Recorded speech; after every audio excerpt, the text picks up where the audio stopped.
Hi hello நீங்கள் பார்த்துட்டு இருக்குது பெஸ்ட் சினிமா. நான் உங்கள் ஜாக். இன்றைக்கி இந்த வீடியோவில் லேட்டஸ்ட்டாக ரிலீஸ் ஆன மூவிஸோட பாக்ஸ் ஆஃபீஸ் கலெக்ஷனையும் அண்ட் கரண்ட்டில் கிடைச்ச சில சினிமா அப்டேட்ஸையும் பார்க்கலாம். சரி வாங்க வீடியோக்குள்ளே போகலாம்.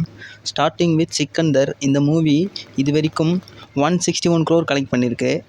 நெக்ஸ்ட்டு ராபின்ஹுட், இது வரைக்கும் 13.5 crore கலெக்ட் பண்ணியிருக்கு. Next Empuraan movie 11 daysல 250 crore collect பண்ணிட்டு தான் ப்ரொடக்ஷன் டீம் கிட்டேருந்து அஃபிஷியல் போஸ்டர் ஒன்று ரிலீஸ் பண்ணியிருக்காங்க. அடுத்து வீரதீர சூரன், இது லாஸ்ட் 11 daysல 60 crore கலெக்ட் பண்ணியிருக்கு. அதாவது மதகஜராஜா மூவியை விட இது 2 crore எக்ஸ்ட்ரா கலெக்ட் பண்ணி இப்போ 2025 ரிலீஸ் ஆன தமிழ் மூவிஸ்லேயே அதிகம் கலெக்ட் பண்ண டாப் 3 லிஸ்ட்டில் 3rd பிளேஸில் பிடிச்சிருக்கு. நெக்ஸ்ட்டு சில சினிமா அப்டேட்ஸை பார்க்கலாம்.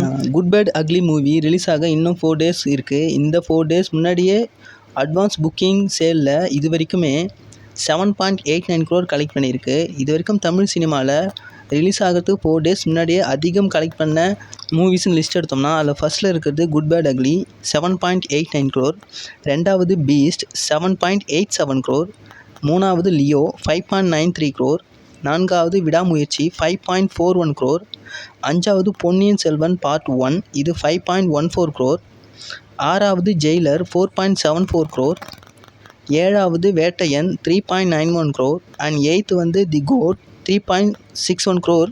ஸோ இந்த லிஸ்ட்டில் பார்த்தோம்னா குட் பேட் அக்லி ஃபஸ்ட் பிளேஸில் இருக்குது. புக்கிங்ஸ்லாம் பார்த்தோம்னா எக்ஸ்ட்ராடனரியாக போயிட்டுருக்கு. இதே சினாரியோ கண்டினியூ வச்சுன்னா Day 1 கலெக்ஷனில் எனக்கு தெரிஞ்சு 40 crore கிட்ட எக்ஸ்பெக்ட் பண்ணலாம்.